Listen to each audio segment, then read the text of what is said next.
Ketua Dewan Ekonomi Nasional, DEN, Luhut Binsar Panjaitan buka-bukaan soal awal mula hadirnya Bandara IMIP Morowali.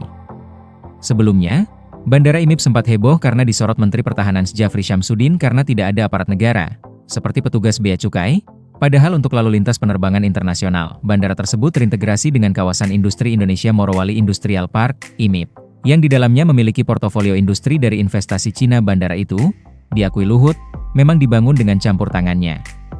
Bandara IMIP dibangun ketika Luhut masih menjabat Menteri Koordinator Kemaritiman dan Investasi, di era Presiden ke-7 Joko Widodo. Bandara tersebut dijadikan penawaran agar pihak Cina yang mampu melakukan hilirisasi nikel, berinvestasi di Indonesia.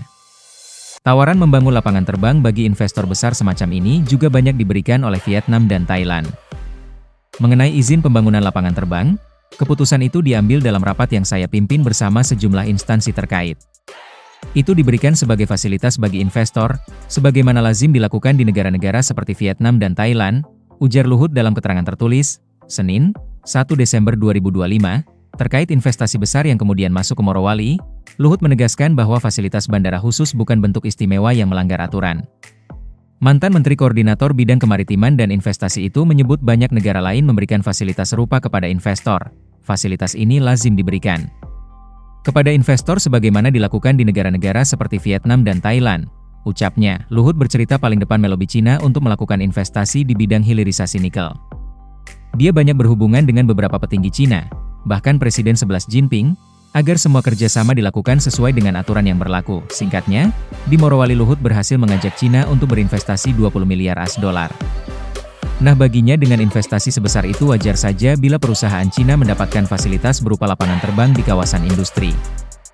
Jika mereka berinvestasi 20 miliar US$, wajar mereka meminta fasilitas tertentu selama tidak melanggar ketentuan nasional, catat Luhut. Di sisi lain, Luhut menekankan bandara khusus semacam yang ada di kawasan industri IMIP, dibangun hanya untuk melayani penerbangan domestik dan memang tidak memerlukan bea cukai atau imigrasi sesuai aturan perundang-undangan. Dia juga menekankan tak pernah pihaknya mendorong agar bandara tersebut jadi bandara internasional. Tidak pernah kami pada saat itu mengizinkan bandara di Morowali atau Weda Bay menjadi bandara internasional, ujar Luhut. Sebelumnya, Menteri Pertahanan Djafri Syamsuddin menyebut ada bandara di Indonesia yang tak memiliki perangkat negara sama sekali. Bandara ini jadi anomali dan mengancam kedaulatan ekonomi Indonesia. Banyak spekulasi di media sosial menyebutkan bandara yang disebut Djafri adalah bandara yang ada di kawasan industri Indonesia Morowali Industrial Park, IMIP. Kebetulan, Djafri memberikan pernyataan tersebut usai menyaksikan latihan pertahanan terintegrasi 2025 yang digelar oleh TNI dan perangkat lainnya di Morowali, Sulawesi Tengah, Kamis minggu lalu 20 November 2025.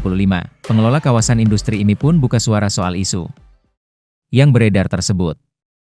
Direktur Komunikasi PT IMIP Emilia Basar, menyatakan bandara yang ada di kawasannya adalah bandara spesifikasi khusus yang telah terdaftar di Kementerian Perhubungan sesuai dengan UU Nomor 1 Tahun 2009 tentang penerbangan.